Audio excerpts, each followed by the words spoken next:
Assalamualaikum warahmatullahi wabarakatuh. Perkenalkan, nama saya Kairia dari jurusan Sejarah Peradaban Islam, Fakultas Adab dan Humaniora, UIN Imam Bonjol Padang, nomor NIM 1811020106. Baiklah, saya di sini akan mempresentasikan artikel saya yang berjudul Pembangunan Fisik Pelabuhan Teluk Bayur.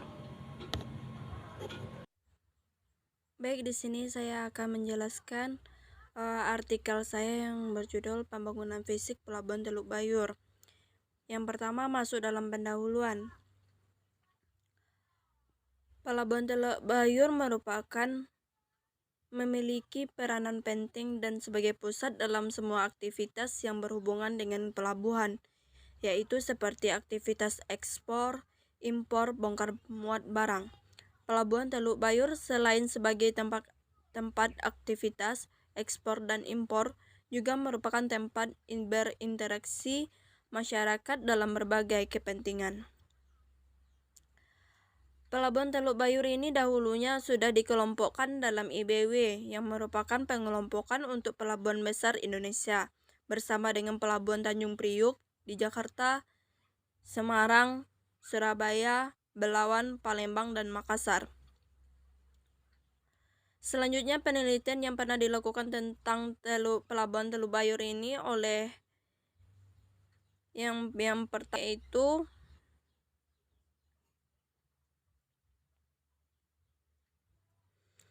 oleh Irwanto pada tahun 2002 yang berjudul tentang Pelabuhan Teluk Bayur 1969 sampai 1999, yang yaitu studi tentang perkembangan pelabuhan laut dengan memakai pendekatan sejarah sosial ekonomi maritim.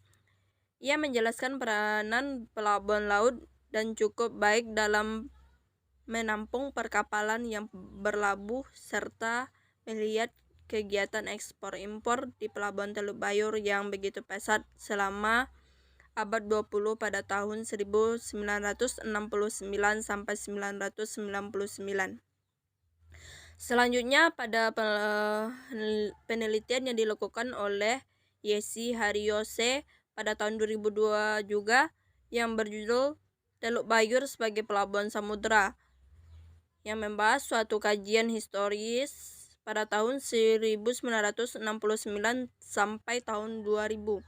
Ia lebih banyak menjelaskan Pelabuhan Teluk Bayur pada zaman kolonial Belanda merupakan salah satu pelabuhan yang cukup memberikan harapan baik untuk perdagangan atau ekonomi Sumatera Barat, serta dari tahun ke tahun peranannya yang begitu meningkat sampai pertengahan tahun 2000, seperti ekspor, impor, dan lalu lintas perkapalan.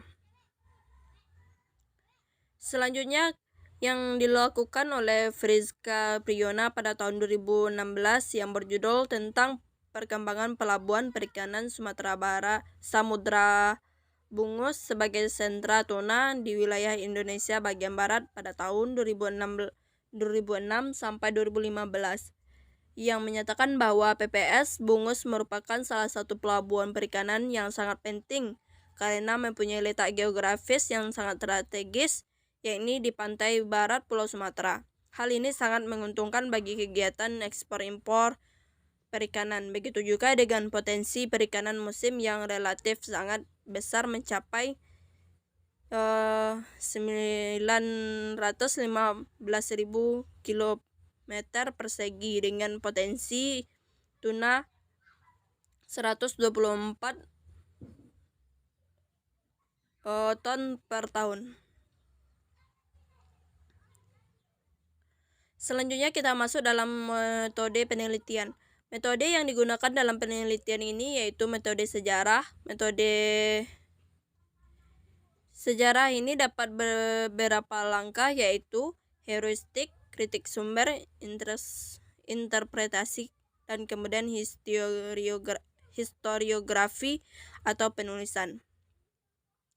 Berikut langkah-langkah pertama dalam penelitian ini yang digunakan, yaitu dua jenis, yaitu data primer dan data sekunder. Selanjutnya masuk dalam pembahasan. Pelabuhan merupakan lingkungan kerja yang terdapat dalam area daratan dan perairan yang ikut dilengkapi dengan fasilitas bertambat dan berlabuhnya kapal atau terselenggaranya aktivitas bongkar muat. Suatu lokasi pelabuhan dapat memenuhi keadaan apabila terlindungi dari gerakan gelombang laut secara alami dan ke dalam airnya memenuhi persyaratan bagi suatu ukuran kapal tertentu, sehingga hanya dibutuhkan suatu tambatan guna untuk merapatnya kapal. Mengacu kepada Pelabuhan Teluk Bayur, pembangunan merupakan sebuah proses menuju tercapainya tujuan negara.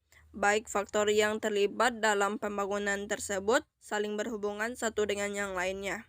Pembangunan tidak dapat spontan begitu saja, tetapi melalui suatu proses yang disebut dengan perencanaan pembangunan.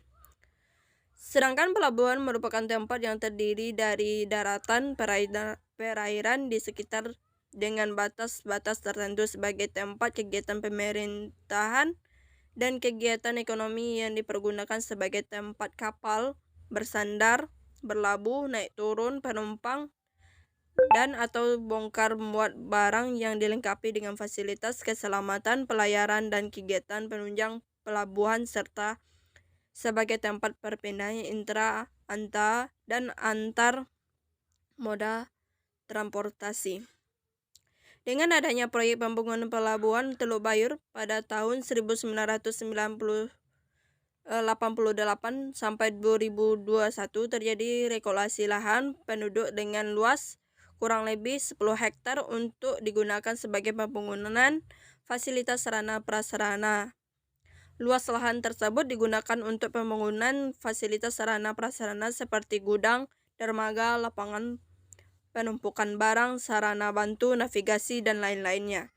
Kegiatan di Pelabuhan Teluk Bayur mengalami peningkatan dan kelancaran dalam aktivitas yang berkaitan dengan pelabuhan. Contohnya seperti bongkar muat barang jadi lancar, berlabuh dan bertambatnya kapal jadi mudah dengan tambah dan perluasnya dermaga serta lapangan penumpukan barang untuk dinaikkan di ke truk tidak macet sehingga lapangan penumpukan sudah diperluas. Dalam pengembangan fasilitas dalam suatu pembangunan fisik terus dilakukan secara bertahap-tahap sejalan dengan kebutuhan pengguna jasa dan pertumbuhan ekonomi perdagangan nasional dan internasional. Sarana prasarana pelabuhan merupakan syarat utama yang harus ada guna untuk mendukung pelayaran dan yang baik dan lancar dan cepat.